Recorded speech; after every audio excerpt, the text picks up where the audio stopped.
All right, ladies and gentlemen, welcome to beautiful Burlington County. Give yourselves a round of applause here. Good to see you all.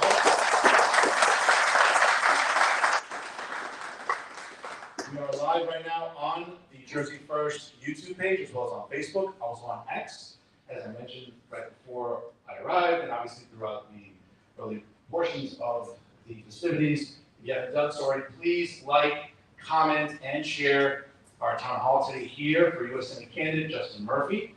And certainly, please, it helps not just Jersey First grow, but it really helps a candidate who is an underdog, but a guy you cannot underestimate, and that's Justin Murphy. And before I begin, I do want to obviously allow the distinguished membership here of the Burlington County GOP, Mr. Alex Bernstein, for a few words. Alex.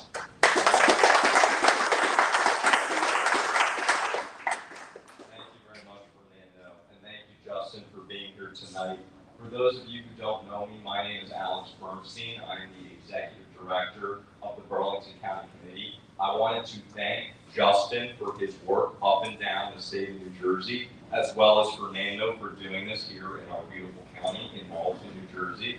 And I also wanted to take a second to thank some of the people who have made today possible. The first person I want to thank who made all of this possible, we would not be here in this room without him tonight, is Mr. Van Carney.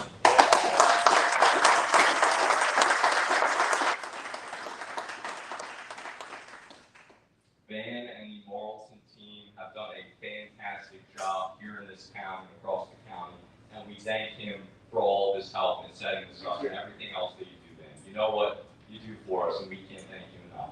I also want to thank Dale McKeith for County Surrogate, and Joe Abbeck and James Melton for County Commissioner for being here tonight. They are another team that works tirelessly up and down the county every single day to be elected in November. And we have a lot of great local candidates in the House with us tonight as well. We have the Mount Laurel team with us here as well, that is Sean Brown. We have Joe Saturday, the head of the Young Republicans, here with us tonight. And we have so many great faces here from across the county here to see Justin. I know Justin is somebody who has been working tirelessly every single day. Every time I talk to him, he's in North Jersey, Central, down here with us. So with that, I'm going to hand over the microphone to your next senator of New Jersey, Justin Murphy.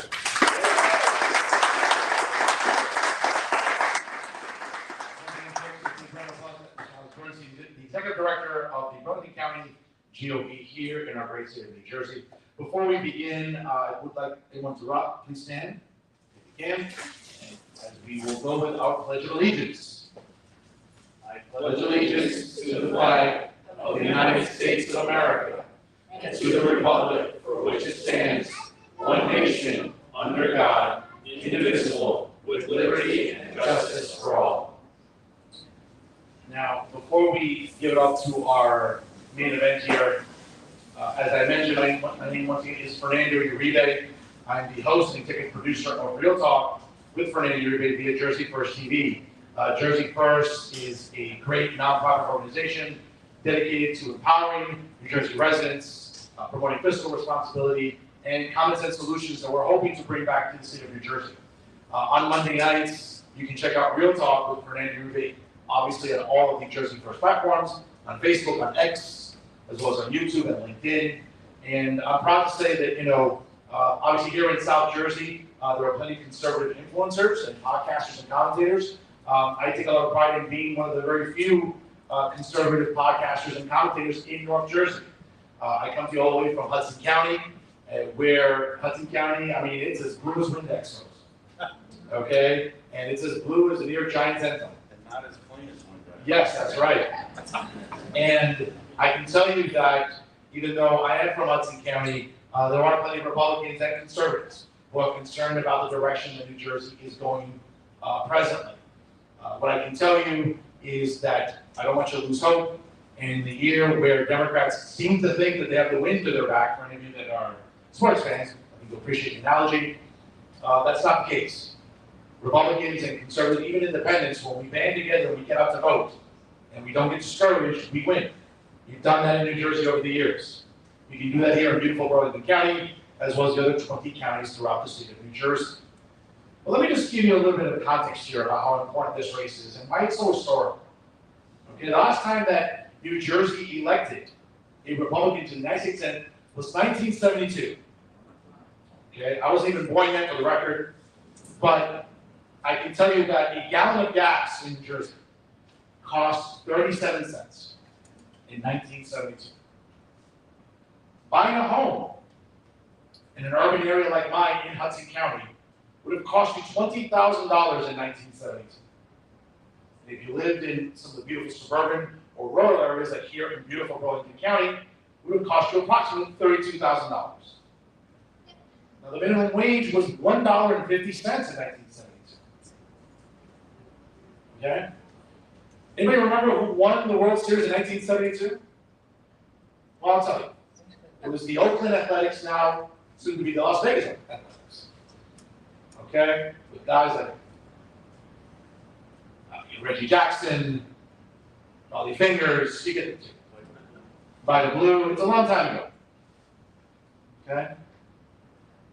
But something that's historical for me as a sports fan, I think you'll appreciate this. Back in 1972, at the start of the 1972 season, going into 1973,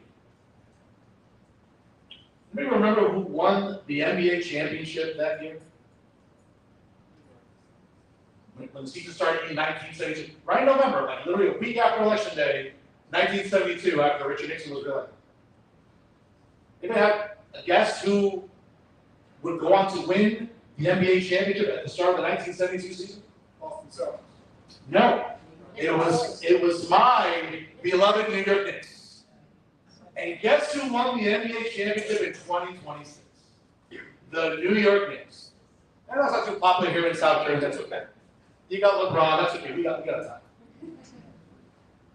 But folks, there's history to be made here. The Knicks did it. We waited 53 years for it. Okay? We waited 54 years for a Republican to win a Senate seat in Washington. To go to Washington, to go to Capitol Hill and represent us. Not to bloviate and grandstand, not to engage in the usual Trump arrangements, which has become the epitome of today's Democrat Party. Okay?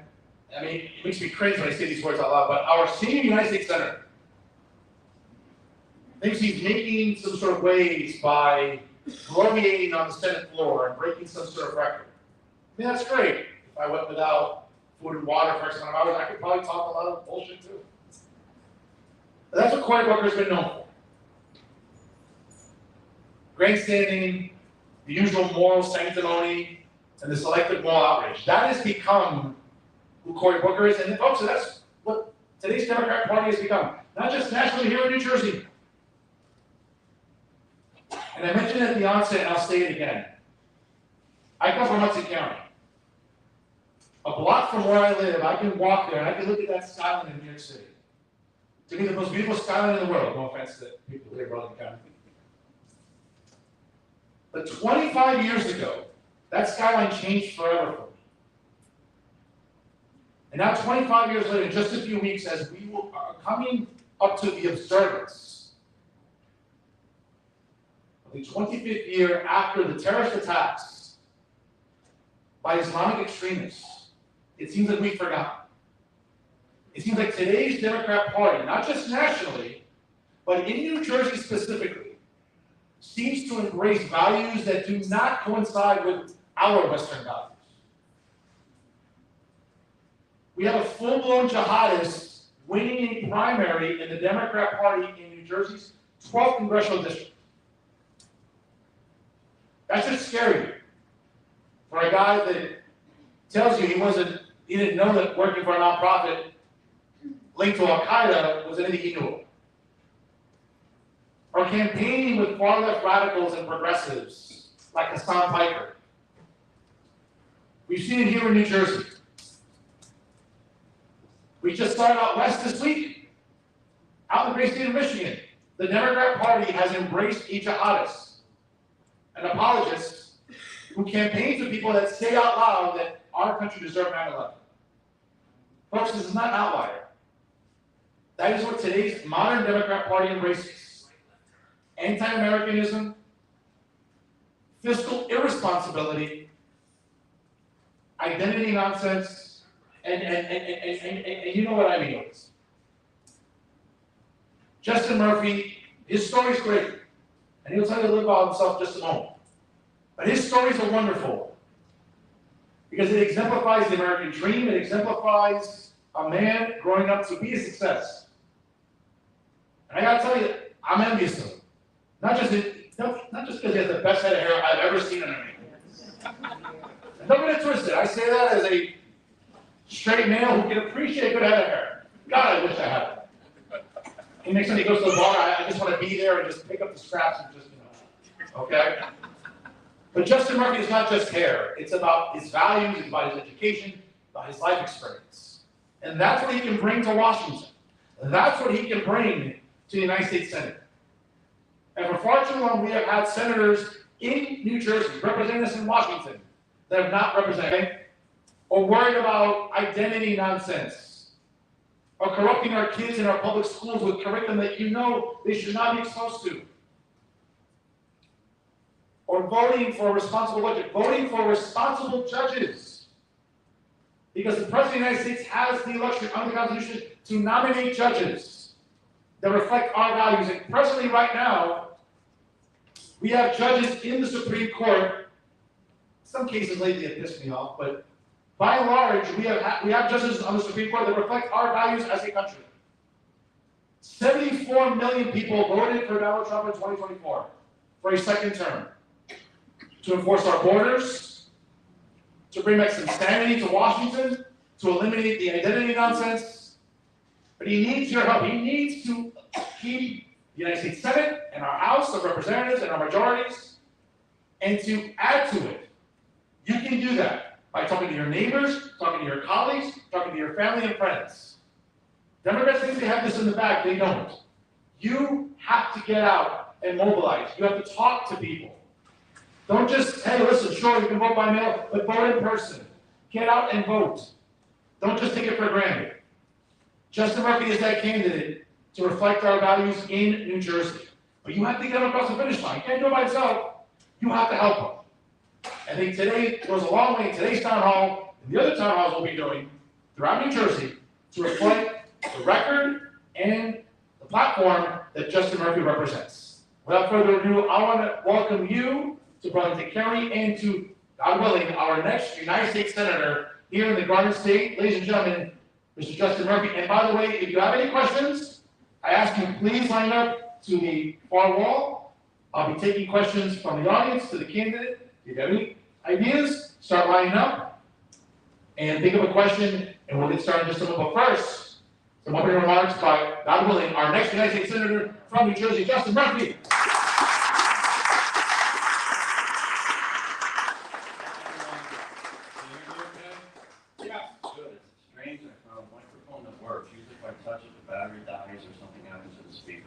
So, not much for me. Most of you I know, but there are many new faces here tonight. That is wonderful to see. It tells me something that I know that I'm seeing throughout the state. Our campaign is growing, and I can see it firsthand. And I know we've campaigned in 20 or 21 counties.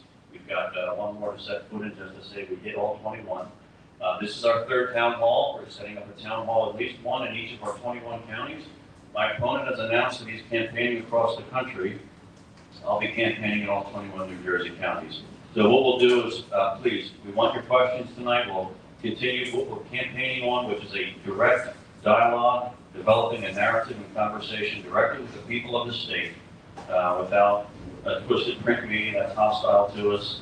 And hopefully we'll get enough people that have the antenna up, are concerned about the country, and we will get a high turnout this November. We want a high turnout. We need people to come out to vote.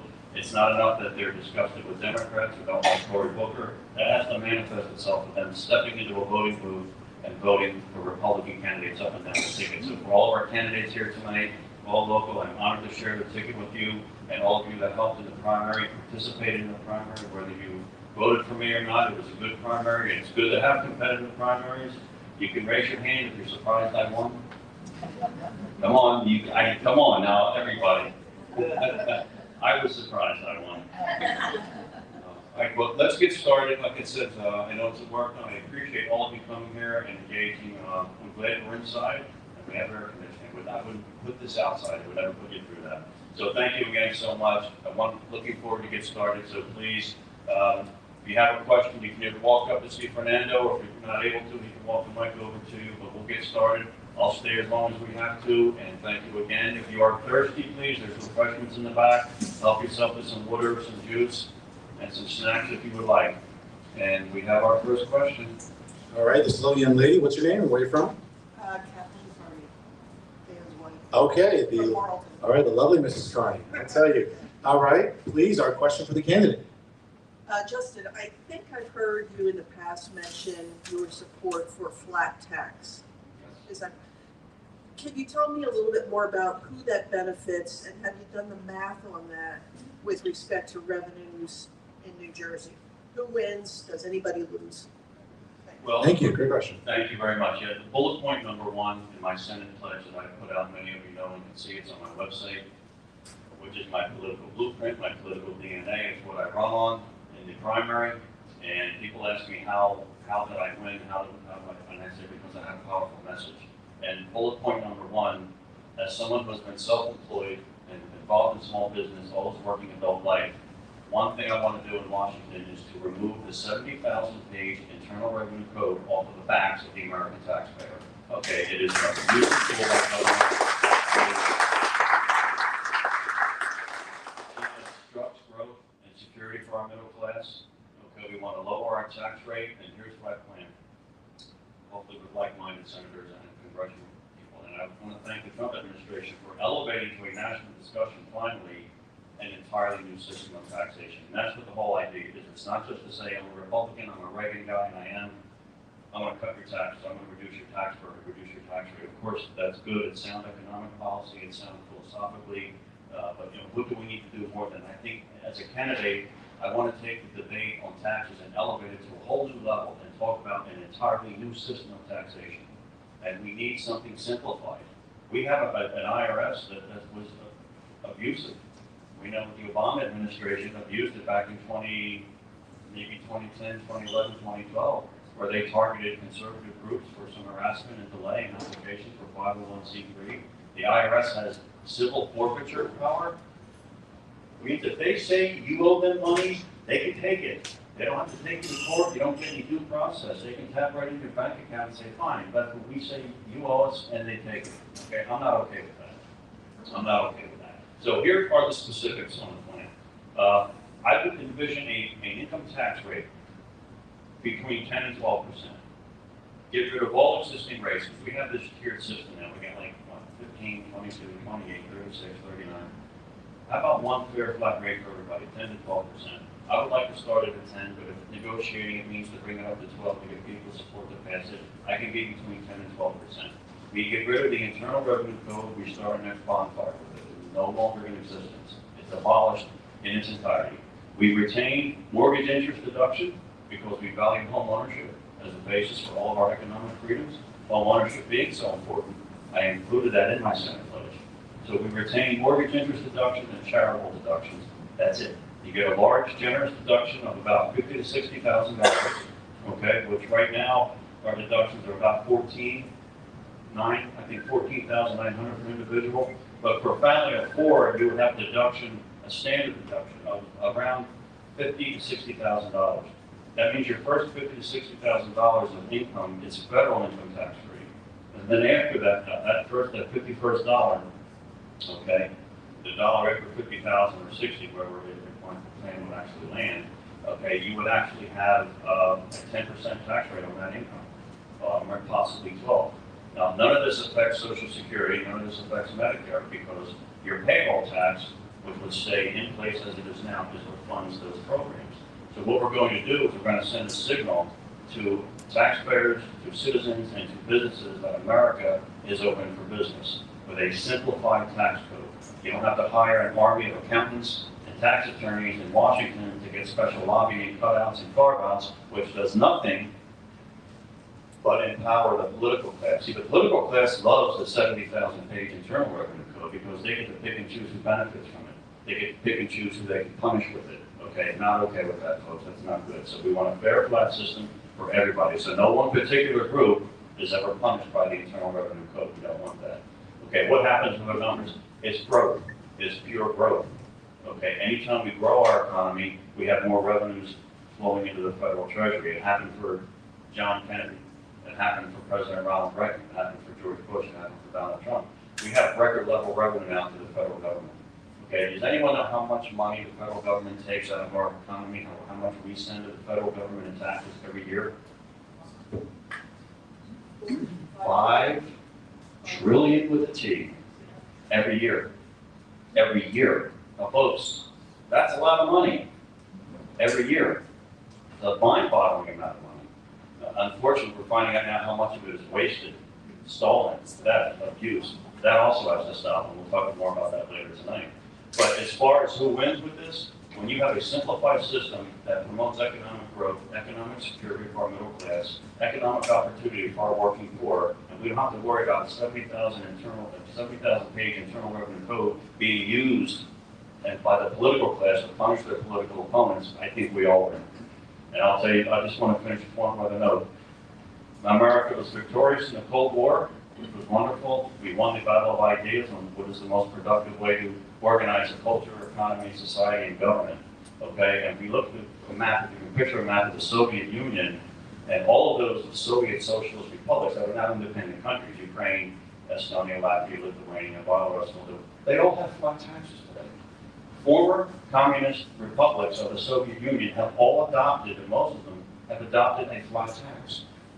And now you think if they can figure this out, we're the foremost economy in the world with free markets and entrepreneurship. We should be able to come to the same conclusion. Simplification.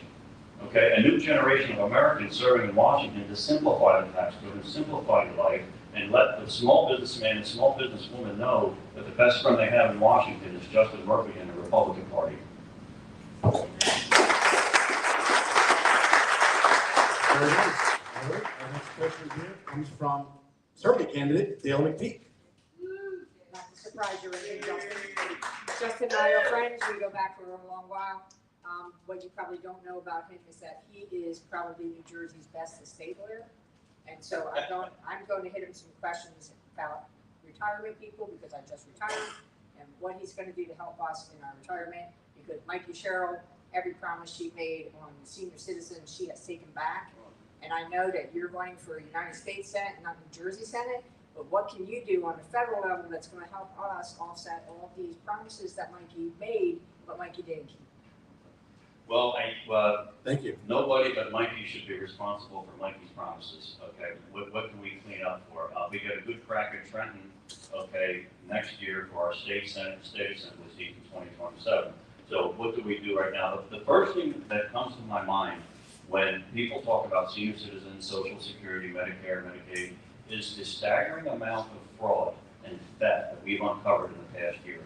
I mean, does anyone have any idea how staggeringly tragic this is? We're not talking dimes and pennies. We are talking tens of billions and probably easily in excess of hundreds of billions of dollars out of our social safety net and healthcare programs nationwide, not just Minnesota, $9 billion. Thankfully, somebody was convicted over something 45-year sentence for the fraud, and about a dozen other people have been convicted. So the Trump administration is making I think good in getting us to a cabinet level of seriousness where they got the vice president now in charge of waste, fraud, and abuse, and the DOJ is pretty aggressive at prosecuting people. But this is a mess, folks.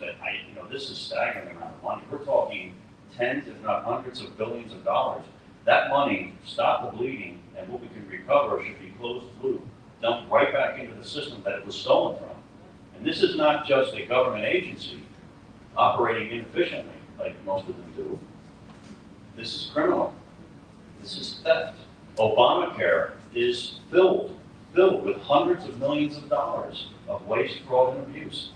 Most think tanks in Washington, if they're intellectually honest, will tell you that Medicare alone, every single year, realizes between 60 and 100 billion dollars in waste, fraud, and abuse. That's just Medicare, just 1 year.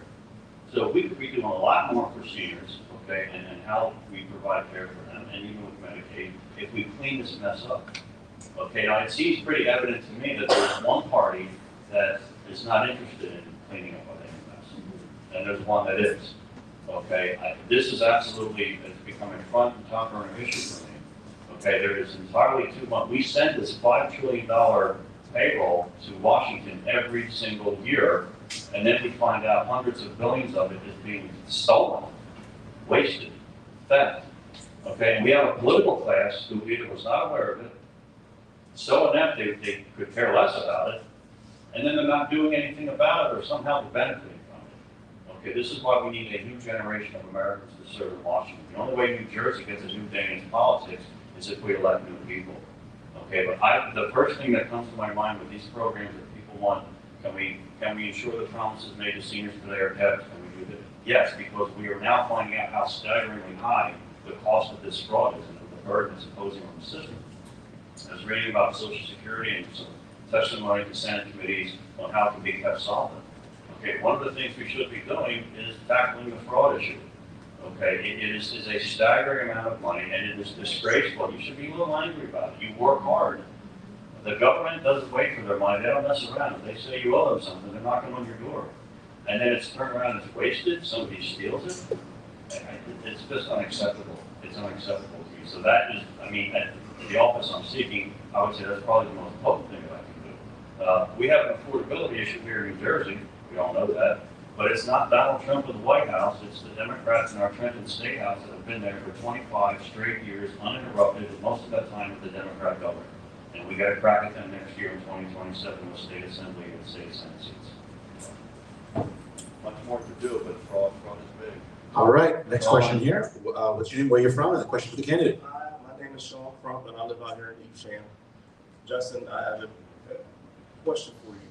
I think I might have asked you this a couple months ago, but we have a serious issue with dollar devaluation in this country, and nobody has really been talking about that outside of Thomas Massey, Rand Paul, and then years ago when Rand Paul was still in Congress. Do you have any plans of what you're going to do to bring back the value of the dollar? Because since 1913, the Federal Reserve Act, the dollar has lost 97% of its original value. I mean, since 2019, we've lost, I believe they said 15%, which is the biggest drop in this short amount of time in American history. We need to start addressing this issue of dollar devaluation in this country. We have the other side that just wants to raise the minimum wage. I used to argue with people about this in 2014. I said, well, the 15 now, they talked about, well, we need $15 minimum wage in New Jersey. I said, well, why don't you talk about bringing back the value of the dollar? Because you're more worried about how many dollars are in your pocket and not the value of the dollar that's in your pocket. And if we don't address this issue, you're going to have those people coming back, and like I told them 12 years ago, you're going to come back and say, well, $15 is not enough. Why? Because the dollar devalued too much. So my question is, do you have a plan to address the dollar devaluation? Thank you, Sean. Thank you very much, and for your involvement with our party locally, and for your service in the Army. And for all our veterans, I've dedicated my campaign to the American military. So dollar devaluation, I think by any measure, the Federal Reserve has utterly failed in what it was chartered to do. Full employment and low inflation. Well, when does that happen? Full employment we hit sometimes, inflation not so much. Sean, you're right, our dollar has been nothing but devalued. I would say, look at inflation. Okay, how can you manage inflation as a matter of fiscal policy, not necessarily monetary policy? I would say on the fiscal policy side of the coin, stop running annual deficits, keep your interest rates low, and your inflation rate don't destroy your dollar. Okay. Do we need to go to a gold standard? I think it should be a national discussion. It needs to be on the table for talking. Absolutely, and that's something I would support. And I never found use for the Federal Reserve. I just look at them. I don't look at them like a conspiracy theorist and say, oh my God, they're demonic and they do this and do that. I look at them objectively and say, by every metric that you can apply, every economic metric you can apply to the Federal Reserve, they have failed in what they were chartered to do. And they've been here since 1913, so how about maybe throwing some sunlight into this and say, do we really need them? Do we really need the private set of banks setting a monetary policy? Okay, I'm not sure it worked out very well. I'm not sure that it has. I think they have failed in everything they've tried to do. So fiscal policy, just remember the distinction, monetary policy is what the Fed does with interest rates. Fiscal policy is who we elect in Washington to spend the country's money. Okay, not only do they spend the $5 trillion, they got to go borrow about another $1 trillion, okay, every year. That's our annual deficit.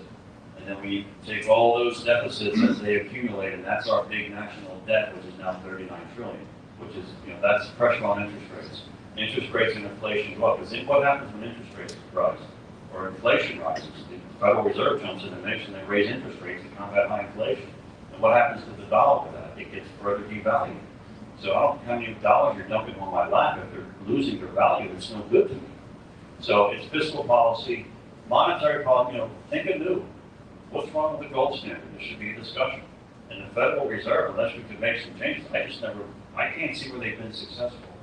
I mean, as a U.S. Senator, I would pose the question, what have you done? How do you justify your existence if everything you set out to do, you failed to do? And I would wait for an answer. I don't know how much support I got down there in D.C., but that's how I feel. Those are my thoughts. All right, great question here. Next question here. Your name and where you're from? Carlos Martins. I've been here before. I spoke to you before, yes. Jackson, New Jersey. Carlos asked the very first question at the very first town hall in Mercer County. That is true. That is true. Very true. So thank you for taking my question. So I'm going to try to bring, I need to bring it down to more a local level, right? Specifically, I'd like you to talk about something that's happening in Jackson, very, very recent, right? Because I'll disagree with you in one little thing. I think your win, when you win and defeat Cory Booker, that's going to send a message to our socialist trend now. You don't have to wait for next year. Now that they are on the ropes. And so I think your win is going to have an immediate impact into what's coming out of trend. Just a little. So my question to you is, so right now, about the last 2 days, at our one of our schools, there was vandalism and swastikas and racist remarks and things like that. It's been getting a lot of attention. My problem with the type of attention that it's been getting from the media is that it broad brush everybody in Jackson, all me, or racist or anti-Semitic and all this kind of stuff. Is there anything you can do to help with that message that, just because there's 6 or 7 vandals, right, criminals, don't paint the whole town with that same brush? I don't know if there's anything you can help with that. Thank you. I mean, I can share some thoughts with you. It's very disturbing to me to see in America today that somebody would draw swastika on somebody's wall or garage or paint. I mean, you go over the top of beyond the pale. It's just tragic when that happens. It's reprehensible. We all should lead by example in our personal lives and how we interact socially. Certainly, as an elected official, okay, you would condemn this from A to Z, and you would want to see perpetrators. You would want caught and held accountable. You would want justice administered, and you want to make sure you get enough sunlight on this to find out, where is this coming from? Is this kind of a fringe thing? Is there something taking hold in certain communities? But you lead by example, okay? And look, America, we provide a home to more people, more backgrounds, nationalities, ethnicities, religious beliefs. We're the shining city on the hill. We have to make sure that we stay that way. So we should, as an American family, be able to immediately condemn something like that, because there's just no place for that. That's not free speech. Free speech is respectful, civil, open-minded, engaging, and tolerant, and that's just idiocy. It's false.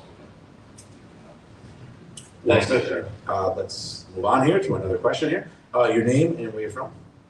Dave Taylor, a little bit south on Crayons Road in Chemung Township from you, sir. You touched on the national debt. I remember 79 or 80, there was a bunch of talk about no $1 trillion debt. I was a lot younger then, but not that young, and I'm embarrassed to say I didn't pay much attention or appreciate that. We're now at 36, 39 trillion dollars. I was looking at it recently, 1932, when FDR came in office, the debt was something like 16 billion.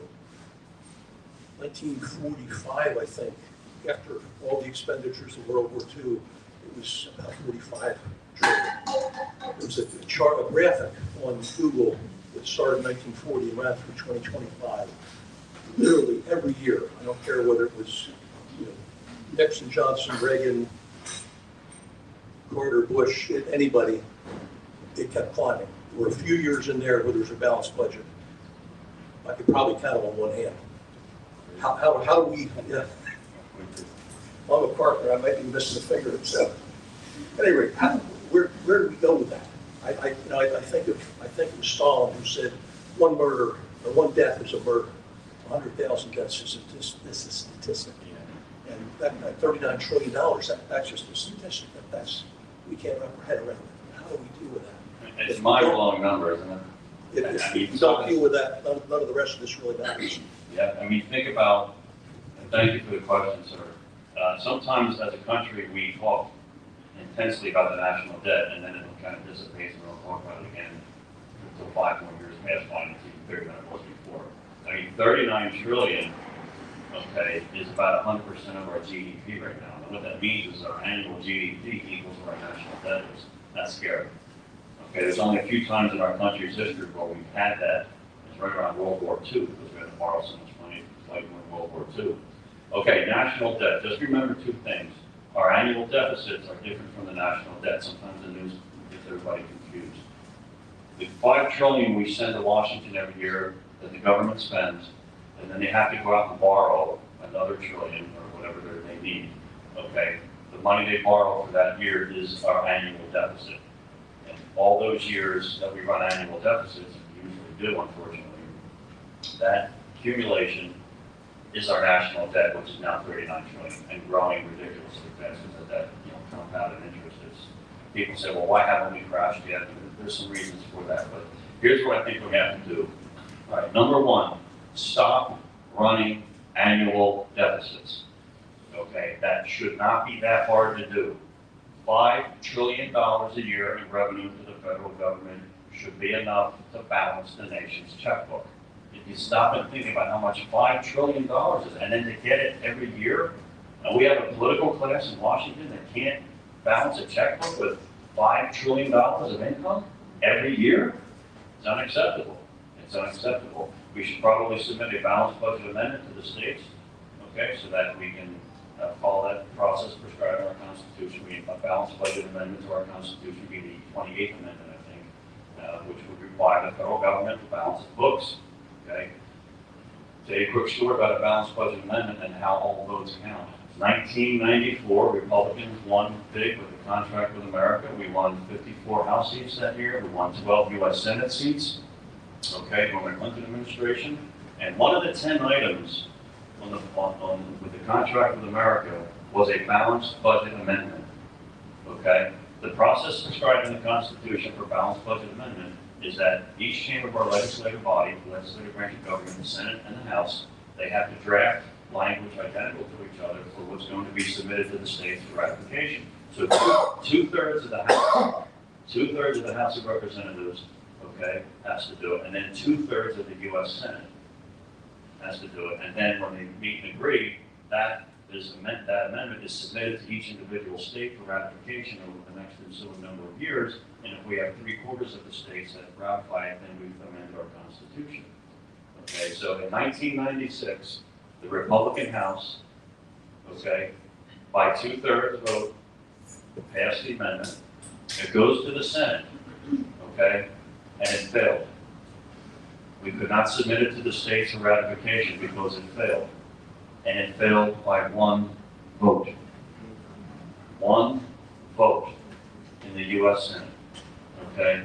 And the funny thing was, in the year 1994, okay, even though we lost the Senate race that year, we ran a guy named Chuck Hutton against Frank Lautenberg, okay, we lost that race by 2 points. That was one of the more competitive Senate races we've had in New Jersey in the last 50 years. We lost by 2 points. And in the US Senate, one vote was enough to kill the balanced budget amendment from being submitted to the states for ratification. So that's one thing we have to do is, can we do that lightly right now? It's very tough, but it's always a good idea and it's a plan and platform. So stop running annual deficits. Okay, then you'll stop adding to the national debt. And when you can bring and inject equilibrium into federal revenues and federal expenses, you'll stop adding to your national debt. Okay, that's a good thing. How do we do that? Well, we have to grow our economy. We have to grow our economy 3 to 5% a year, sustained, not just once in a while or a good quarter here and then 1% growth and then 2% and then 4% and then half a point. We need sustained economic growth, long-term thinking. This is long-term thinking. Let's worry about the next generation of Americans, not the next election. And that's another area where Republicans can do very well with young people. Okay, energy is the key. We have trillions of dollars of wealth of energy in our country that we can develop to grow our economy, our middle class, and our working poor. All right, that's the key. That's how we can sustain the growth that we need to stop running annual deficits. It's the only way we'll begin to pay off our national debt. So what I would do is say, stop running annual deficits. You have to try to get a balanced budget amendment to the states for ratification and elect people who are fiscally minded and responsible. Okay, electing Democratic socialists who are promising everybody everything, we're not going to work out very well with a balanced budget. Okay, it will not happen because they're going to say, well, we're just tax the rich people. Yeah, we know that works. Is there $39 trillion they can find from somebody? Obviously not. We can't tax away out of this problem. It has to be a growth. It's a growth solution and a development of energy resources. Okay, government spending, yeah, it needs to be streamlined. Okay, dose is important. Battling the waste, fraud, and abuse is critically important because we're losing hundreds of billions of dollars. We have to tighten down that end. That way, that $5 trillion can manage our country's checkbook without the massive amounts of debt. So, combat the fraud, balanced budget amendment, grow your economy, which we can do because of President Trump's policies. We now are at $19 trillion of foreign direct investment that is going to be pouring into our country over the next couple of years. 19 trillion. Okay, that's telling young people the Republican Party is worried about the next generation of Americans, not the next election. That's how we do this. That's how we get our economy on a sound enough footing that we know we can grow between 3 to 5 and 4 to 6% per year without inflation. Because we're having, right now, we say a lot from AI, but there's a productivity boom in America. And when productivity is high, inflation is low. Because you defeat the very textbook definition of inflation by too many dollars chasing too few goods. When your economy is productive and growing, okay, productivity is key to keep inflation low.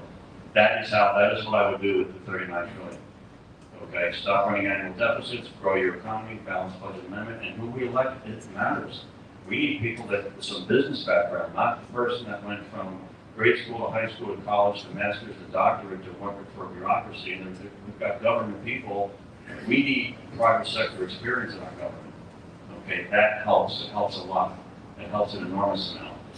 That is how I think we could tackle the national debt. We're not going to pay it off overnight, but stop the bleeding, stop the deficits, and then you have an economy. If you build it the right way, you'll be able to pay that down, or at least to get much more manageable, which I will say. We can do this. We have the resources, we have the productive workforce, we have the economy to do it. We just need the right people in Washington leading our country. Right now, we have a political class that we need to mop up a little bit. That is what I would do with the 39 trillion, big number. All right, folks, again, if you're just joining us live, welcome to the Burlington County Town Hall for U.S. Senate candidate Justin Murphy. Once again, it takes a few seconds to show your support for Jersey First TV and our candidate. Please like, comment, and share tonight's Town Hall on all of your social media platforms. Please find us on Facebook, Jersey First TV, as well as Fernando Uribe Media. Also, make sure you share us on YouTube and also on X via Jersey First and Fernando Uribe Media. It really helps the algorithm and it really helps support fearless independent journalism, which is what we bring you every week via Jersey First TV. We'll be taking questions here tonight at the Burlington County Town Hall for U.S. Senate candidate Justin Murphy. Next, we have, what's your name, where are you from? Sean Brown, I'm a town council candidate for Mount Laurel, New Jersey. So I hear you talking a lot about waste, fraud, and abuse, which I love. I'm planning on working on battling that in Mount Laurel myself. What is your plan on being transparent yourself and creating more transparency in our Senate, in DC in general? And how do you plan on dissecting and directly battling this waste, fraud, and abuse? Like, are you going to plan on setting up a team or are you going to look at overview yourself and just to determine what's the waste and the fraud and abuse and how to correct this? Thank you, and good luck to you and your race, Sean. Here, Thank you. not Laura. We want you to do well. We want you to win. Okay, the waste, fraud, and abuse, they're actually in place right now, existing government committees and watchdogs that have been sleeping on the wheel over this waste, fraud, and abuse issue. Sunlight is always the best disinfectant. I would say the most important and integral thing I could do is work as closely as I can with the vice president, the task force that's been set up in place that's sprang from Doge into tearing into these programs. Okay, because you're getting a lot of pushback from states, federal agencies, bureaucracies. We're not getting any help from the other side of the aisle. They don't seem to think there's a problem, or they're okay with it, either or. What I would do, I mean, I absolutely would look for like-minded senators and what I could do to participate in committees, subcommittees, and work very closely with the White House, because the White House has done the right thing. They've showed leadership here. They've elevated this to a national level and cabinet discussion level, which has to happen. It has to be a national priority, national discussion. So what I would do, I think that the short term is work as close as we can with the vice president and his task force, and make sure that we get people appointed to the federal bench, okay, and the Department of Justice that will enforce existing federal law and be absolutely aggressive, okay, in enforcing the law. Because right now we have laws in the books that can prevent all this and hold people accountable and punish people, but we need people in place, people in power, judges, DOJ, okay, that are willing to apply and do that. So that is what I would do. And sunlight, the best disinfectant, you become vociferous about it. It's a part of your platform. I put it in my Senate pledge, and you just be relentless and make sure the issue just doesn't die off. So it's just putting energy behind it and having a passion for it.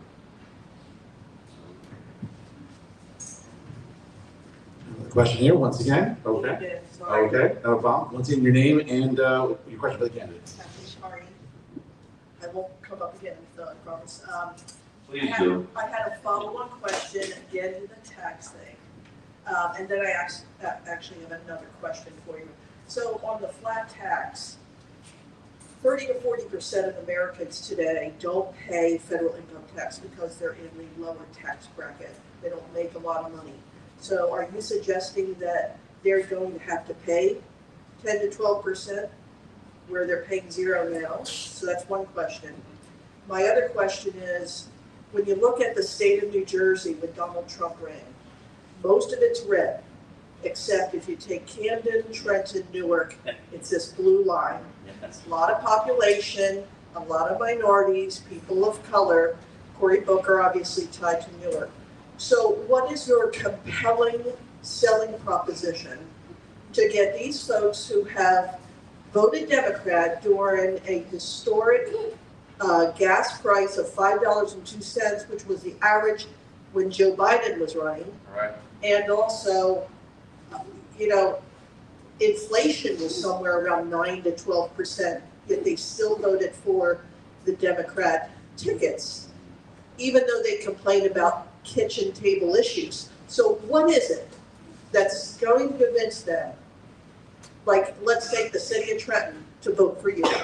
So those are two questions. Okay, thank you. On the flat tax, okay, bringing people into the system, okay, broadening the base is another objective of it, and it's a good idea.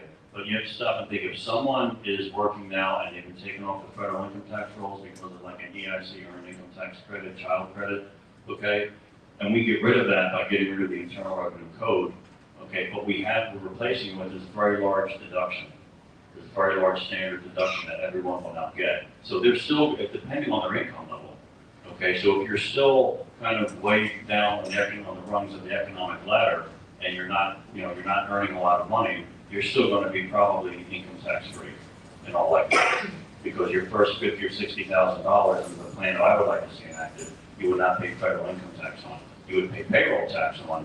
You would pay state income tax on. But because that large deduction would probably not shake them up, where they would say, oh my God, I earn $30,000 a year, and this guy's going to take you're going to probably stay off the federal tax rolls if that's the case, if it's that level of income.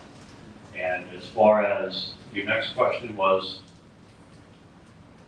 Why are they gonna vote for you? Yeah, how do we get the Let's say traditionally the Trenton, city of Trenton. non-Republican, yeah. Okay, the first thing I would look at is, I talk about this all the time, it's the low rate of turnout, okay, for both parties. I mean, we are now at a point where almost every election in America, almost every one, at federal, state, local, county, substantially more people are sitting home than coming out and voting. Okay, so, and that afflicts both parties. So how do we, keyword I use is how do we inspire them to vote for us? How do we go into this area that is a traditionally voting bloc that's non-Republican? Well, we do a number of things. Number one, let's look what Donald Trump did. Okay, he didn't walk the streets of Newark or Trenton or Patterson, okay, but he did almost a record level of attaining votes for Black Americans. He did exceptionally well with Hispanic Americans because he had the right message. He empowered parents, parental rights, economic growth, middle class security, increased energy production. You talk about affordability. We took the 40-year high 9% inflation rate, and we just have to be on offense and define ourselves better. We took that 9%, it's now down to between 2 and 4. We took a border that was open with rising crime rates. Okay, we secured the border, and now we have the lowest murder rate in 125 years and falling crime rates. That's what the Republican Party did. We had 8% interest rates under Joe Biden. Okay, crushing the home ownership dreams of our young people. We brought that rate down to 6%. And all the while, your middle class wages, no matter where you live in the country, were declining. Now, under Donald Trump and Republicans, those middle class wages are rising. So one of the most important things we have to do is not let our opponents define us. We do that often in the Republican Party. We say, well, everybody knows we secured the border, we lowered inflation, we lowered interest rates, we increased energy production, our military can now meet its recruitment goals. We know that wages are rising, everyone knows that. No, not everyone knows that. Not everyone knows that, because in New Jersey, well, we don't feel that because we have an affordability issue here based on our Trenton State House run by Democrats. People really don't know that. So this is a matter of being on offense and defining ourselves, which is what I plan on doing and have been doing, and making sure that people know that we're the party that has made the difference. We don't feel as much of it here in New Jersey because it's not Donald Trump in the White House, it's the Democrats in our Trenton State House for the last 25 years. But Donald Trump did very well with traditionally non-Republican voting blocs because he had the message and we have the results now. Now the next thing we have to do is make sure we convey it with all the energy and optimism and enthusiasm we can come up with so that we're not outgunned with messaging and communication. Because when, Donald Trump, you said it right, Joe Biden gave you $5 a gallon gas. We didn't hear from Cory Booker. Gas is now between 3 and 4. We had an open border, rising crime rates, falling wages, high rates of inflation, high rates of interest rates for home. We didn't hear from Cory Booker. So we have to just turn to Cory Booker and say, now you hear from all of us in November because you didn't seem to be bothered by $5 a gallon gas. Don't tell me if it's $3.50 or $4 now that you're upset somehow. This is just going to be a matter of what I call smash mouth politics. Win the battle of messaging and communication because we have the facts on our side. And we do. But if we sit back and kind of take for granted that, either they're going to be nice to us and say, yeah, you guys have done a good job, of course not. They're going to scream bloody murder about what the Republicans are doing. They are very motivated. They're motivated at the thought of a third Trump impeachment, okay, which we have to let Americans know. Do you want to open your border again?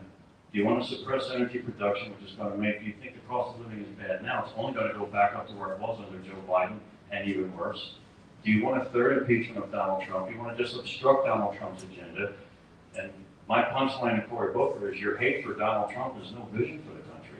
And that's all they're running on. So it's our reach in these communities of recognizing that parental rights and medical freedom, parental rights are the civil rights issues of our time, and we support school choice and school vouchers and all the things that make people's lives better economically through economic growth.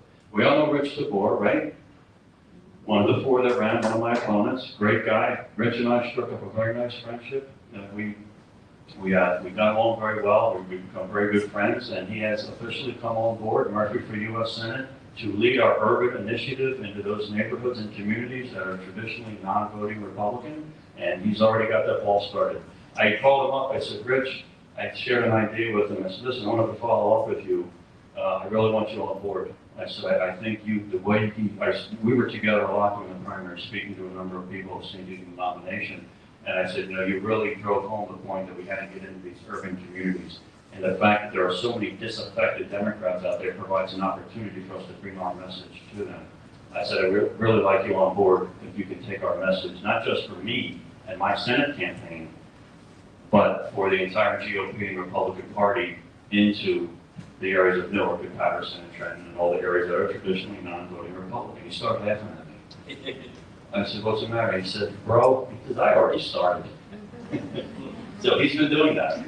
And he's got events that he put together, and of course I'll be with him. So we do have an urban initiative to reach into these neighborhoods and say, you don't always have to be angry and sit home and not vote for anybody. There are alternatives. Now, are we going to win 90% of the black or Hispanic vote? No. But we can increase a number of voters that come our way. And we will. We have been. We have been. The number of Hispanics that voted for Donald Trump, I think, was almost 50%. But it wasn't because he was shaking everybody's hand. He's the president and can't do that. It's the idea and the message and the empowerment. Not to mention, we get the break of running against the Democrat Party that has run off the rails out of its mind. Okay, and they're aware of this. Okay, some of these communities that are diehard Democrat and maybe left-leaning, they're not buying this DSA stuff. Okay, a lot of immigrants that have come to this country that have lived under that are speaking out loudly saying, hey, not why we come here, and to my neighbor, you don't want to live like this. So we have that going for us. We have the opportunity to exploit what the Democrats have become. They're hemorrhaging voters by the millions across the country, and they should be. They're no longer the party of JFK. They're no longer the party of FDR. They're no longer the party of World War II Depression-era blue-collar Democrat or the Northeastern Catholic voter. They are the party that began in 1965 to really kind of untether themselves from that.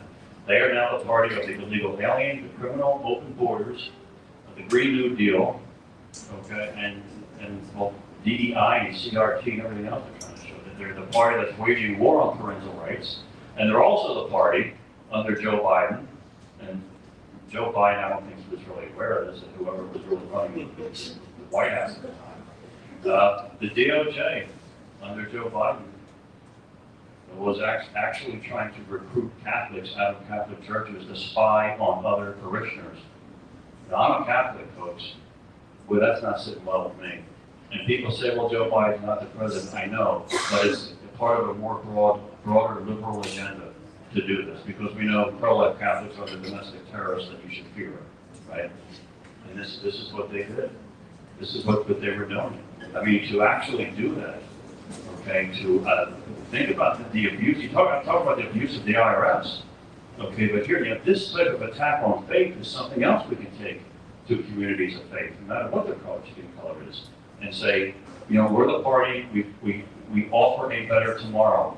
We're offering an America where there's economic opportunity and a secure border because we value citizenship and we value legal immigration. So the opportunity is there for us. We have to manage the expectation. We're not going to wind up with 68% of the Hispanic vote and black vote in New Jersey, but we can continue to make inroads and increase our numbers from those neighborhoods. And especially, I can tell you whose antenna is up over this: young people. It's young people. Absolutely young people. Those are the plans. We have Rich DeVore on board, the Urban Initiative. The RNC also has plans to get into these neighborhoods. The facts are on our side, and we just need to get in there with some energy and passion and let these people know, okay, what the Republican Party is all about. And we are doing that. We're not going to wait. We've been doing it. Really nice, nicely said. Looking at folks, if you're joining us live here on Jersey First TV, tonight's town hall here in Burlington County, brought to you by the Burlington County GOP. Also, thank you to Alex Bernstein, the Executive Director of the Burlington County GOP, and of course, all of you here tonight here in beautiful Malton, New Jersey. We're going to take a quick 5-minute intermission. You can stretch your legs, get some water, use the restroom if you have to. We'll get started once again with the second half of tonight's Burlington County Town Hall here with U.S. Senate candidate Justin Murphy. 5 minutes. Let's. When you come back, I have a funny story I'm going to share. All right, that's right. 5-minute intermission, folks, and we'll get right back to it here. And please line up for your questions after the intermission. Thank you.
What's your source with the website or just something else?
I'll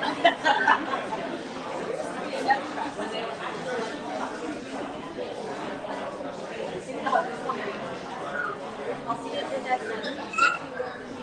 All right. Yeah. You're gonna win. I got you said, yeah. Like, I just wanted to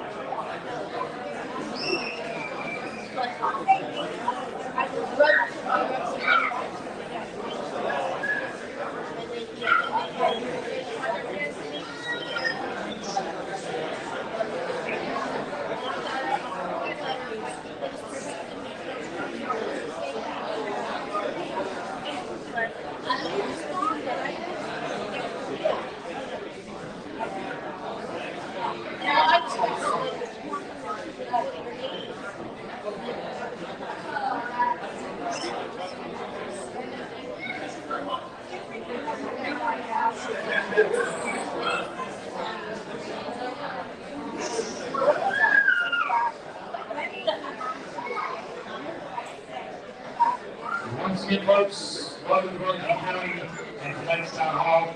We'll be resuming shortly. Folks, again. Folks, if I got your attention, please, real quick here, folks. All right. That's fine.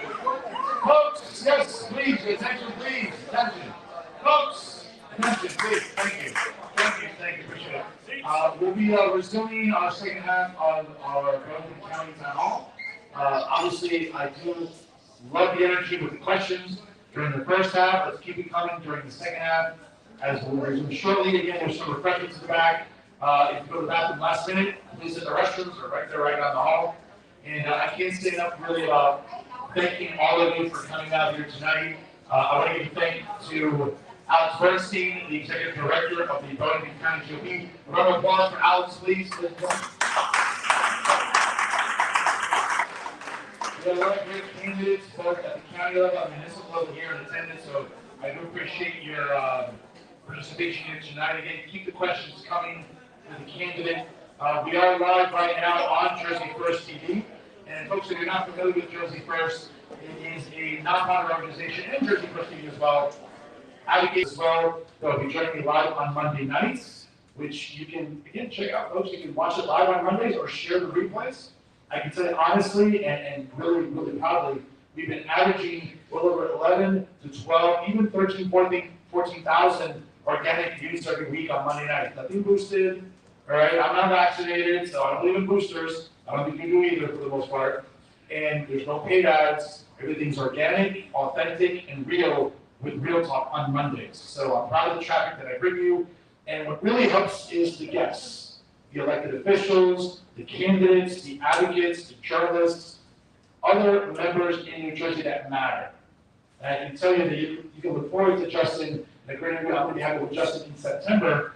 And obviously keep it on your calendars. He will be joining Cory Booker on the debate stage coming up in September at Rider University, New Jersey Globe, under the supervision of David Rothstein, my good friend, the editor-in-chief and founder of the New Jersey Globe, along with Rider University and the director of the Rhetoric Institute, Micah Rasmussen, will be moderating the debate live. I know, it's crazy to think that Cory Booker is actually going to be in the debate stage having to answer questions for his bullshit record. He's going to have to face a guy like Justin Murphy, which he's not used to. He's usually just grandstanding on the floor of the Senate in Washington, and guess what? Now he's going to have to answer for his really shitty record and his positions, and quite frankly, how he's helped make the Democrat Party a radical one. Without further ado, and again, I ask you again, if you're interested in asking questions, again, just please line up here to the far right here of the room. I'll be taking questions for the candidate. And once again, folks, thank you for joining us live on Real Talk on Monday nights, and of course on Jersey First TV. Like, comment, and share. It takes a few seconds to show your support for tonight's Town Hall here in beautiful Burlington County for U.S. Senate candidate Justin Murphy. Without further ado, let's continue now with our second half of tonight's Town Hall here in beautiful Burlington. Okay, you want to hear my funny story? I think, Claire, I know you heard this, and I apologize if anybody has to hear it again, but driving back from North Jersey the other day, because I'm bragging that our campaign has been 20 of 21 counties, and we're gonna get down to Cape May County soon, so we've been in all 21. So I'm driving home, and if I'm up north Jersey, I put 770 WABC on. It's usually Mark Levin, Dick Morris, Rita Crosby. It's a good conservative talk radio. So I said, I'm gonna take a shot and call in and see if I can get on. It's always good to be on the radio up North Jersey. It's great exposure. And I call in, producer answers the phone. I was like, great, he's WABC. I said, hey, this is Justin Murphy. I'm the Republican nominee for U.S. Senate from New Jersey. I said, I want to see if I can get on with Greg Kelly. It's the Greg Kelly Show. Greg Kelly from Newsmax. He's got a show on Newsmax, and he has a radio show on WABC. I said, I wonder if I could get on with Greg, say hello real quick, and say hello to some folks up in North Jersey. He said, who are you? I said, I'm Justin Murphy. All right, hang on. He jumps off the plane, he comes back, he says, what'd you say your name was? I said, Justin Murphy. Okay, hang on. He comes back, he says, last name? Murphy. Okay, hang on. He hops back on again, he says, well, listen, it's getting to the end of the show, we've got a couple people on hold, don't know if we're gonna be able to get you on, so you can hold if you want, if not, you'll have to call in another day. I said, well, listen, I'll hold. I'll just hold and see if my luck will get me on. So I have my, I got right here. So when anybody calls or texts me, I have my old 4G flip phone. This is what I do. And it has a speakerphone that works. So I'm on the phone, and I'm driving down from North Jersey. So I'm coming from Mercer County, and I was driving through Medford, so I'm going to stop at the cemetery in Lumberton to visit my mother's grave. She's buried there. It'll be 3 years this September since she passed. So I'm on hold with Greg Kelly, and I pull up to her grave, and I walk up to my mother's grave, and I have a poem there that I wrote for her, and I put it on her gravestone, and the wind blew it away, so I got to get another one, and I'm saying my Hail Mary, Mom, how much I love and miss you, and I'm praying over my mother's grave, and all of a sudden, Greg Kelly's voice goes out on my phone and says, Justin, you're on. And I said, Mom, hang on, don't go anywhere. This is Greg Kelly, I got to take this call. This call is really important. So he says, hey, Justin, I said, Greg, thanks for having me on. He said, are you really the nominee? I said, yes. Are you running against Cory Booker? I said, yeah. He goes, well, give me a quick spiel. So I gave him my quick Reagan conservative, and he said, hey, it sounds really good. Listen, I'm going to have you back on for an interview. And then he blurted out, he says, listen, Cory Booker, Justin Murphy's coming for you this November, so I would look out. So we'll be on with Greg Kelly for a longer interview, hopefully soon. Also on Fox News, Laura Trump said she would have us on for her show. We hope to have that happen sooner than later.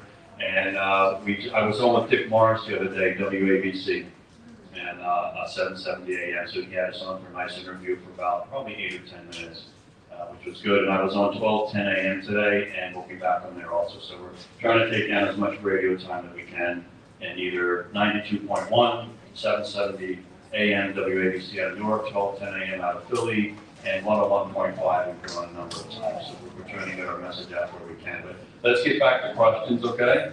All right. Your name, where you're from, and what's your question for the candidate? Hi, my name is Christy Taylor. I am from Chemung, so right around the corner. First thing, go Navy. Yes. Second, I want to validate the statements that you were saying earlier about the fraud, waste, and abuse in federal service. I served Navy and then for the Department of the Navy for 19 total years.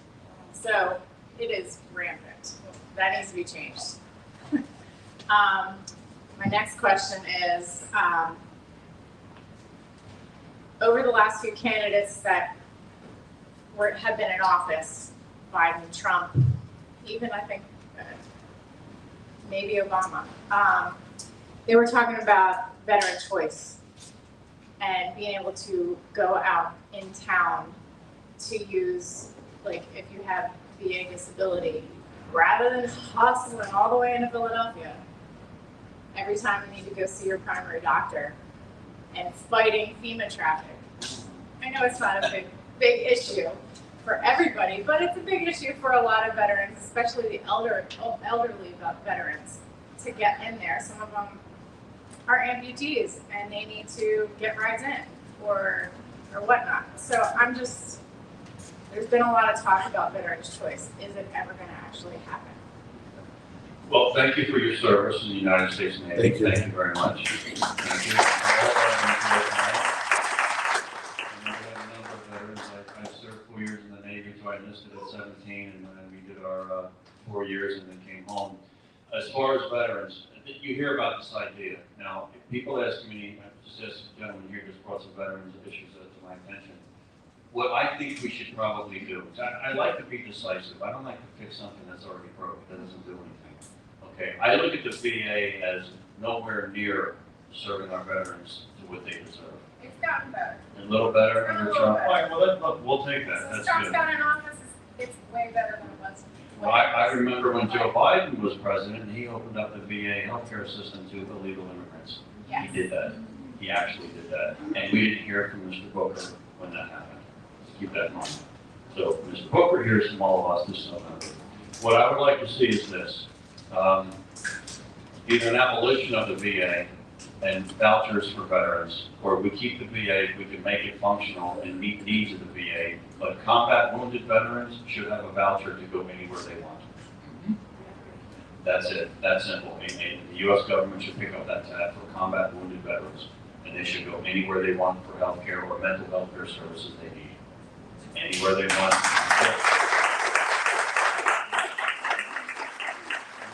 look at my time in the Navy, and I did 4 years in the Navy, but I wasn't a Marine in Fallujah dodging bullets or stepping on mines. So that benefit should go to that wounded veteran before it goes to me, in my opinion. So that is what I would like to see for our veterans. And we certainly have both. Democrats found $7 billion in New Jersey's budget for illegal aliens for their legal defense fund and God knows what else. And that's reprehensible when our veterans are standing such need. And remember, a new generation of Americans serving in Washington is the only thing that's going to change that. Well said. Thank you for your service. Yes. All right. Question here. What's your name? Where are you from? And your question for Anthony Murphy. Hi, so my name is Anthony Bongiovanni. I'm from Washington Township. So I founded my own organization. I'm proud to be the founder of a youth Christian organization called the Moral Coalition. And my question just has to do with something that you partially touched up on earlier. I just would like to know more about your thoughts on the New Jersey policy, specifically on abortion, especially how you could get late-term or even full-term abortions here, and also just in general, the attacks from not only Democratic politicians in New Jersey and America, but just from a lot of progressive Democrats on religion in general and Christianity. What are your rough thoughts on that? Okay. Thank you for that question. And it's a very important question because we're in the middle of a culture war, whether they like it or not. And that culture war began in 1965. And I tell people that all this fight about LGBTQ and public school curriculum, and this began decades ago. And I will say one thing about the left. They are patient and they are tenacious. They didn't just think of this stuff last week. This is a part of a calculated plan and vision that these people have, and they can be patient. Right now, what do? Abortion. I pronounce myself proudly as endorsed by New Jersey and National Right to Life. I'm a pro-life writing Republican. Always have been, always will be. On that issue, I have exceptions. Some people don't like them, but we need to help young women, and that's why I support pregnancy crisis centers. Okay, they need help. We should be helping, but being pro-life means more than it's not just a conceptual framework. Okay, but we want to help where we can. Pregnancy crisis centers are a good way to do that, so we do that. I have exceptions for the life of the mother and rape and incest. Okay, I think they're good bridge builders. It takes the edge off. Now the left will tell you, oh, you're pro-life, women will be dying, and all the horror stories. No, most pro-life people that I know have at least one or two exceptions. Okay, and even the pro-life states that legislate very tight on pro-life have the life of the mother. Okay, and ectopic coverage for healthcare services. So it's, I think we flip the script on Mr. Booker and say, I'm transparent with people. And I just don't want to apologize. I am pro-life, but I have exceptions, and I support the pregnancy crisis centers. We should be helping young women that need it, especially if they're making the decision to have an abortion for economic reasons. We can help them. Okay, as a Catholic, I believe life begins at conception. That's what I was always taught. And as a former fetus, I buy that argument. Not to be funny, but it's funny. I had a woman give me such a hard time about abortion before, and she was going down the road, I'm a male, and I didn't have any right to even have an opinion on the issue. And I said that, I said, well, I'm a former fetus, I'm an expert. And I said, are you pro-choice, ma'am? She said, yes. I said, okay. I said, if I understand the issue right, I said, the choices are that the woman carries the child to term and give birth, or the woman can terminate the pregnancy. That's the choice. And she said, that's right. I said, well, why would you be upset with me for choosing one of the choices if you said you're pro-choice? I'm not trying to be funny with her, but I'm just trying to be logical with her. But she was done talking to me that usually happens. But it is a sensitive, private issue, okay? And I take it very serious because I know that people disagree with me, okay? Adamantly disagree with my position, but I'm not going to run around and try to get votes or why to get this job or why to keep it if I am elected. Okay? I am pro-life, that's me. I bring that to people transparently so they know that my broader conception is that there are exceptions that I support and that we should help women that we can with the pregnancy crisis centers. And I want to ask Cory Booker, if you're pro-choice, what restrictions do you have? So they always get a pass. It's always a pro-life person that's getting beat up in the print meeting.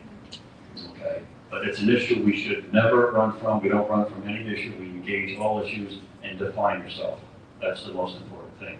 But Cory Booker should define what his restrictions are. And too many Democrats today don't seem to have any. Late-term abortion, partial birth abortion, taxpayer-funded abortion, no restrictions whatsoever. In New Jersey, we're about as pro-abortion as you can find in the country. We're now, I mean, actually, I think that the trend is trying to set it up where people can come here for abortions. We're like an abortion, we're a sanctuary state, we're an abortion state. We need some changes, I think. But it is a personal, private issue, and I do respect very deeply people who disagree with me, because you couldn't develop a more complex issue. It's when does life begin? It's science, it's spirituality, it's taxpaying dollars, it's conscience, it's privacy. You know, and I will say this too, we don't dump this on the plate of girls. Guys, we have to be responsible too. If we're dragging somebody off to the bedroom, you better be able to put up with the consequences. And that's very, very important. Now, I'm 60 years old. I practice celibacy. I'm a Catholic. I've never been married, so I can't get in trouble. But for every guys else out there, look out. That's what you have to do. But we need to be responsible. Okay, our young and our men too are part of this. We can't say that, well, the woman's pregnant, so you later got to go. It doesn't work that way. Responsibility is key to install and inculcate in our young men. It's very important to do that.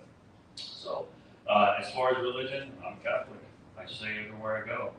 I carry my mother's prayer card with me. This is the Virgin Mary. She goes to my wife. I let everybody know it. Okay, I'm very much into the First Amendment, and you're free to be an atheist if you want. I think it's a mistake on your part, but it's up to you. And I would say, well, look, then there's more room in heaven for me. You get out of here. But yeah, I'm not. I don't impose. When I tell people I'm Catholic, I do it so that you know about me, because I'm asking you to send me to the United States Senate. Okay, and that's placing me an extraordinary amount of trust. So it's extreme. I mentioned how upset and angry I am that the Biden administration is using the power of government to punish political opponents, as they always do, by looking to recruit Catholics out of parishes to spy on other Catholics. Whoa, there shouldn't be a Catholic in America that's not upset with that and would even contemplate voting for a Democrat now until that party addresses that wrong. We do not use the power of government to punish our political opponents in a place of worship. The egregious violation of the privacy, religious conscience, religious freedom, our First Amendment. But this is what the political class thinks of that. They don't have time for it, they discard it. So to me, it's extremely important. It's the founding of the country, and if we've lost God, we've lost our life, in my opinion. All right, well said there. Next question here, what's your name, where you're calling from? And your question is submitted. Justin Murphy. My next question is what product and conditioner you use in your hair. I'm Joe Starday. I'm the chairman of the Burlington County Young Republicans. Love what I'm hearing tonight and really appreciate electing a new generation of people into Washington to focus on young people, to focus on housing. I have a question. It might make a good soundbite for you. I am personally not too passionate about it, but flock cameras. What's your take on them? What would you do federally about them? You know, God willing, you get into the Senate. And it is a serious problem with the surveillance state and the just total control and spying and privacy and what I've been hearing they've been doing. So it is a serious problem. So, and thank you for your involvement in our party, because we need our young people and young energy, absolutely. And Sean, thank you also. I know you're involved and all of our young people. I despise block cameras, and I would get rid of every single one of them if I could. I'm not trying to be, I don't like the surveillance state. I don't like facial recognition. I mean, I get upset with, like, you know, I don't get along with, look, I mean, I got a 4G flip phone. Do you think I like technology? No, I don't.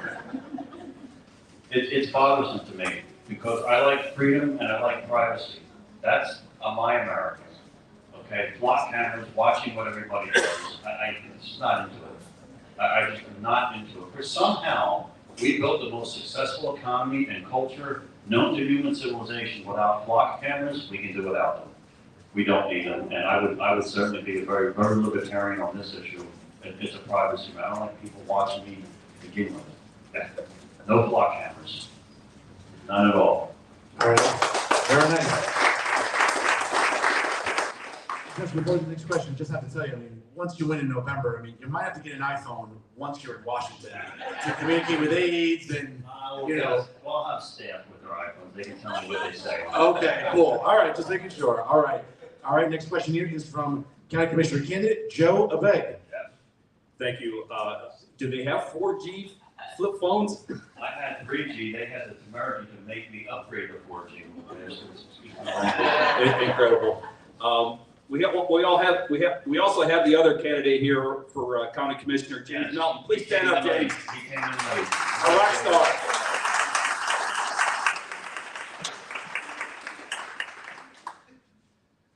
One of the things I see that the Democrats are winning is they're trying to buy votes with all the free stuff and the extra entitlements.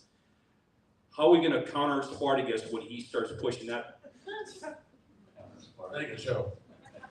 Ask anybody who thinks it's a good idea to have that if they're happy with government-run healthcare, government-run monopolizing on public education. I mean, this is a part of our culture war, because what Democrats are doing to the culture war is they're trying to define the role of what government should be in our lives.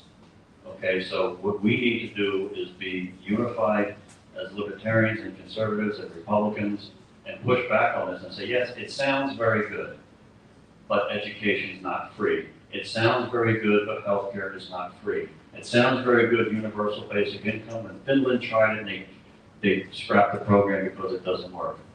There's nothing more economically dumb and destructive, okay, to give you an example, than trying to put universal basic income into a program and platform.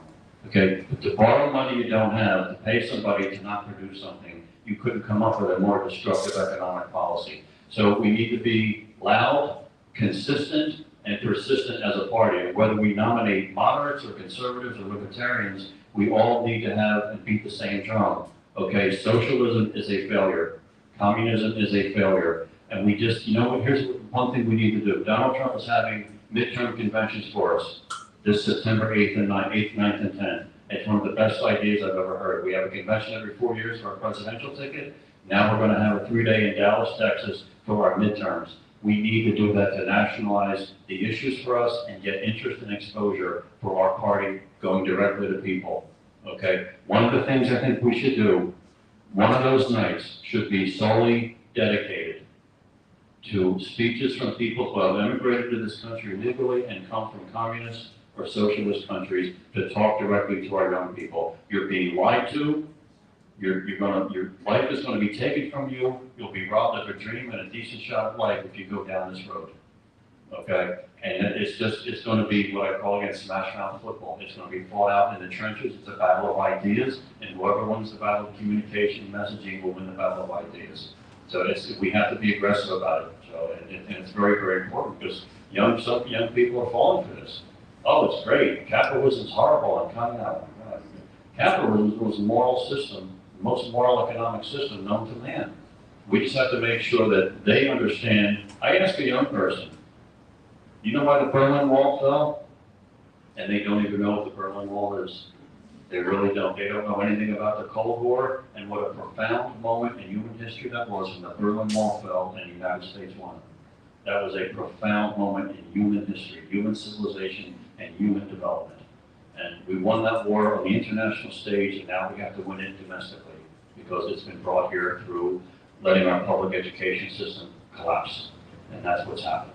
So on offense, battle of messaging, battle of communication, and we, as a party, okay, we need to make this just, again, whoever we nominate at whatever level of government, we have to preach the evils of socialism, okay, and the good loving graces of what capitalism and freedom and free markets and economic freedom does for us. Well said. I love the acronyms. I mean, the NFLs are right around the corner. I love them. Yes. I love the acronyms. I love it. Love it. Next question again. Once again, Sean Crump, your choice. Justin, I am so happy that you mentioned the word libertarian. A lot of my friends over there know I'm a big libertarian. All right, and that's one reason why I was one of your first. I'll say I'm one of your first supporters. Even when some guy, I'm gonna out some of my young Republicans. They were for some of the other guys, and I was the only one like something for you in the group. But they came around. They're great guys. One thing that, and this goes on with me being a libertarian Republican, the Patriot Act. This goes on, you know, we talk about block cameras and stuff, but the Patriot Act, a lot of people forget that the government can still see what you read in the library. They can look at your bank account if they want. They can tap your phone if they want. They can even, if they want to, detain you. And all they have to do is say you're a terrorist, and there's no real due process. We had people, our government, when during the war on terror, when it was hot, about 20 years ago, they were just rounding up people from around the world in these battlefields, and a lot of these people had nothing to do with terrorism. What are you going to do if you're elected to get rid of the Patriot?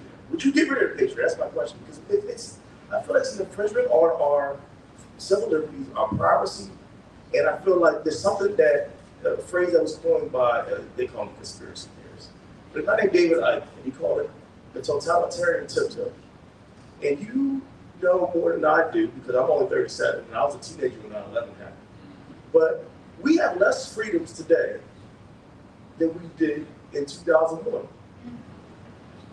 And I feel like that's a serious issue that needs to be addressed. So my question again, how do you feel about the Patriot Act? Like the Patriot Act, we know the Patriot Act was passed after 9/11 because we found that we had some blind spots in our national security.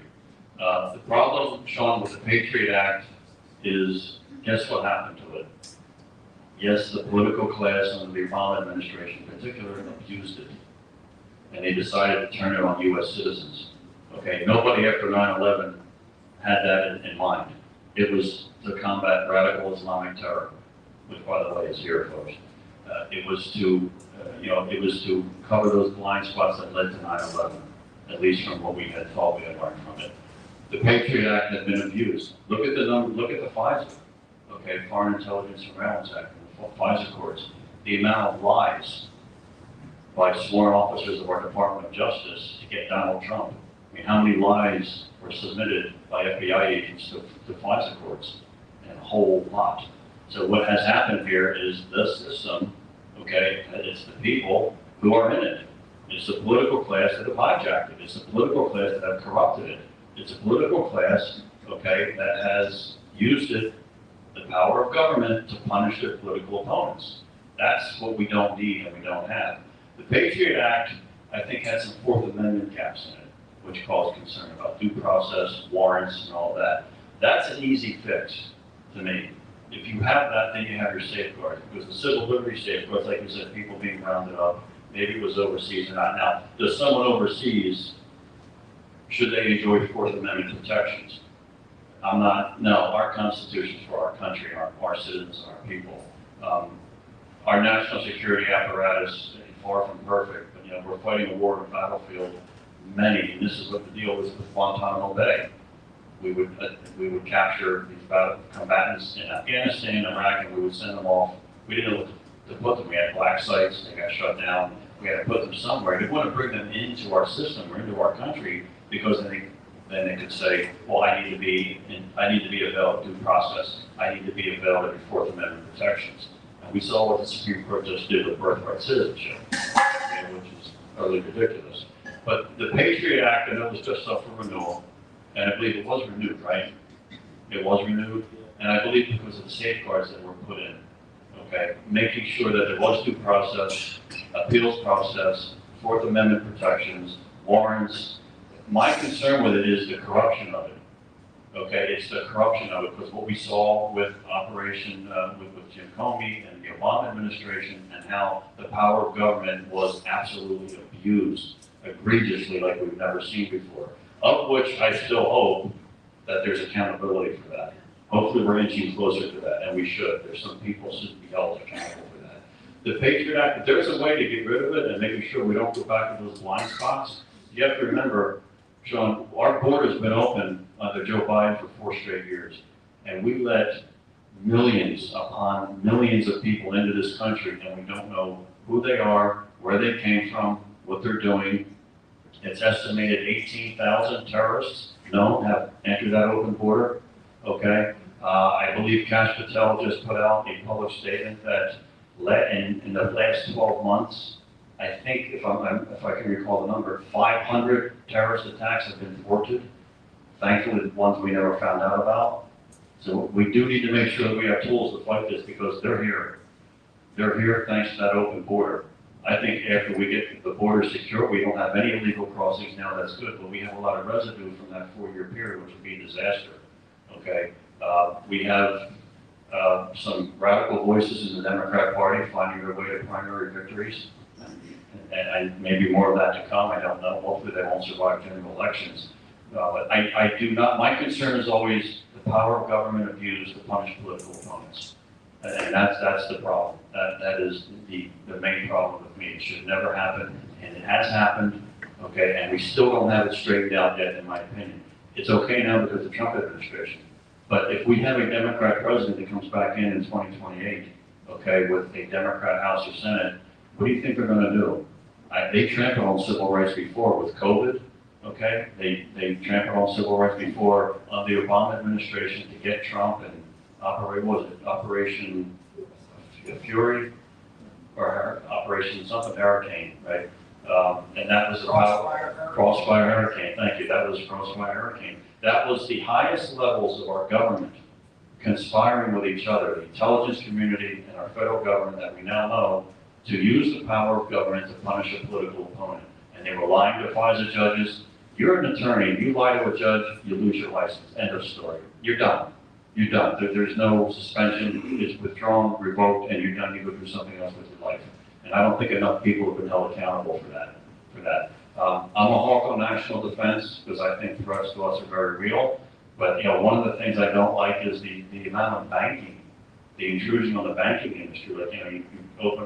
Right now I got to make a deposit in TD Bank. They have to look at my ID every single time. And I said, why? You know who I am. But every single time I make a deposit at any bank, I have to show my ID, which, by the way, I support voter ID, but that's a different issue. But the banking was one of the first industries that kind of, you saw that blast of intrusion. I'm not sure a lot of that is warranted, to be honest with you. I'm really not sure. I need to see more from a legislative perspective. We have committees in both houses of our legislature, Senate committees, banking committees. And I would support like a Doge, what we do for fiscal waste, okay, fiscal waste and abuse. I would support a Doge for civil liberties and intrusiveness, which is one reason I want to get rid of the Internal Revenue Code, because that's a tool that those in power, the political class, uses to punish their political opponents, and not to mention that living under it is a pain of itself and all my life. It's brutal. But those are the type of things. So one thing I would like to do is have not just a task force for the waste and the dollars we're looking for, but let's have one set up for civil liberties and see where the government can scale back. And that should be. And it should be run by libertarians because they're the ones who would take it serious. Quick housekeeping note here. I've been told that we have to have a hard stop at 9 o'clock due to maintenance here in the building. Well, unfortunately, we'll take one more question, and then we'll have some closing remarks by the candidate. So again, if you're just joining us live, please like, comment, and share tonight's town hall here in beautiful Burlington County with U.S. Senate candidate Justin Murphy. Again, do it on all your platforms. Here to support fearless and independent journalism via Jersey First TV. Our last question of the night. Unfortunately, my apologies. We do have to have a hard stop here, and then we'll have closing remarks by the candidate. Your name, where you're from, and what's your question? My name is Carol Bentley. I'm from Burlington Township. My question is about women's sports and women in sports. I played softball in the 50s. I coached softball for Burlington Township. I was a referee for girls softball. Now I'm seeing the intrusion of men in girls and women's sports. I would like to know what your opinion is, and also what you think about men using women's locker rooms and bathrooms. I really think this is terrible, and I hope you agree with me. I do agree with you, and no, thank you for the question. I do agree with you. This is more of the culture war that's being inflicted on us. Absolutely, men should not be playing in women's sports. Absolutely, biological men should not be violating the private spaces of women in locker rooms and showers.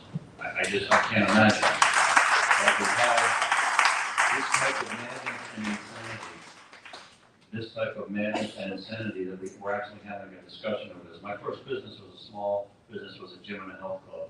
And we opened October '91, and we sold it in May of 2002. We didn't have, Ron was a member. He was a member there, that's good. And we sold it in May of '02, so we missed a lot of that. But I would think, because I had a nursery right by the women's locker room and the aerobic room, and then we had our gym equipment and everything. And I just would think to myself, what would I mean, I can't imagine a guy demanding to go into a woman's locker room and change and undress, and then forcing a girl to do the same in front of him. This is madness. This is insanity. I can't even get my mind around having to even discuss this. But for the record, I oppose men and women's sports, and I think the privacy of women in their locker rooms and showers should be upheld.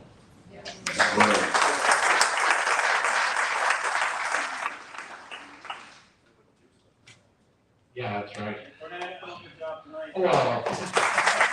Thank you so much. But again, ladies and gentlemen, once again, I want to thank you for coming out here tonight for this evening's Burlington County Town Hall for U.S. Senate candidate Justin Murphy. I can't say enough if you're just watching live at home right now on the Jersey First YouTube, Facebook, X page as well. It takes 5 seconds. I can't say it enough. Like, comment, and share. It really helps go a long way in supporting fearless independent journalism, which is what we bring you at Jersey First TV. You can catch Monday nights. Real Talk, obviously live every Monday. Great candidates. We'll be talking to Justin Murphy later on in September.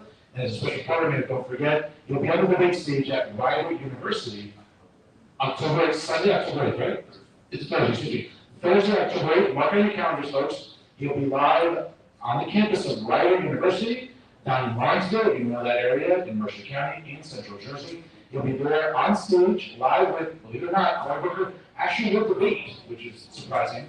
And he'll have to answer for a lot of his bullshit record that he's had for years. And what better guy to challenge him on the debate stage than Justin Murphy. So again, I want to thank you all for coming out today. We'll have some remarks by the candidate in a minute. But once again, folks, please visit Justin for Jersey. Jersey Justin. Number 4. Jersey Justin for Senate.org. That's once again Jersey Justin, the number 4, Senate.org. Please donate. Folks, running campaigns is expensive. We all know that Spartacus, Cory Booker has a pretty hefty war chest, but he's thinking ahead to Iowa and New Hampshire. He's forgetting about New Jersey. Let's make sure he doesn't forget about New Jersey. But let's make sure we send him packing this November. What better candidate to send him packing than a great decorated veteran and a great public servant like Justin Murphy. Once again, folks, get involved with the campaign.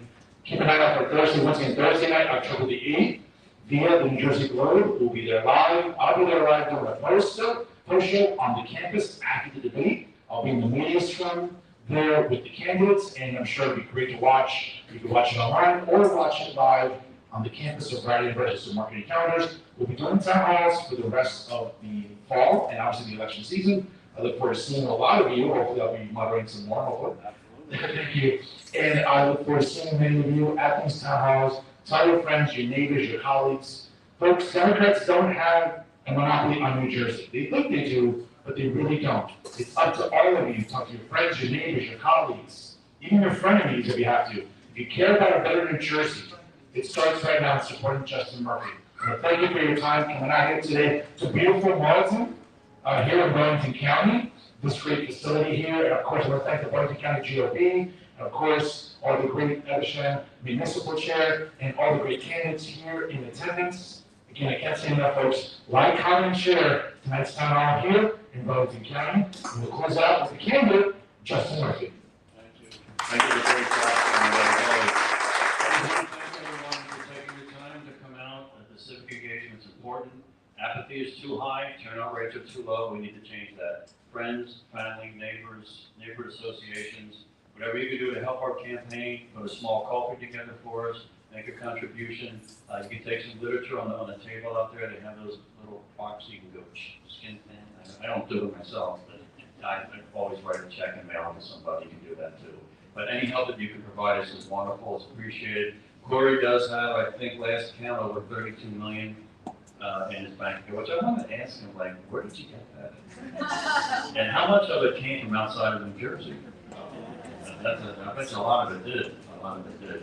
But thank you again for coming. It's been a wonderful experience. This is our third town hall, as Fernando mentioned. We're going to do at least one or two in every county, probably more. We're still in the process now of getting dates, times, and locations scheduled. And keep following us on our group page, Justin Murphy for U.S. Senate on Facebook, X, and Instagram. On our website, we'll have everything posted. Keep in touch with the campaign any way you can. Thank you all for coming out and sharing this with us and your questions. And we hope to see you again very soon. And remember, what are you doing on November 3rd? Voting. You're going to vote so we can send a Republican to Washington for the first time since 1972. Thank you and God bless you. Good night.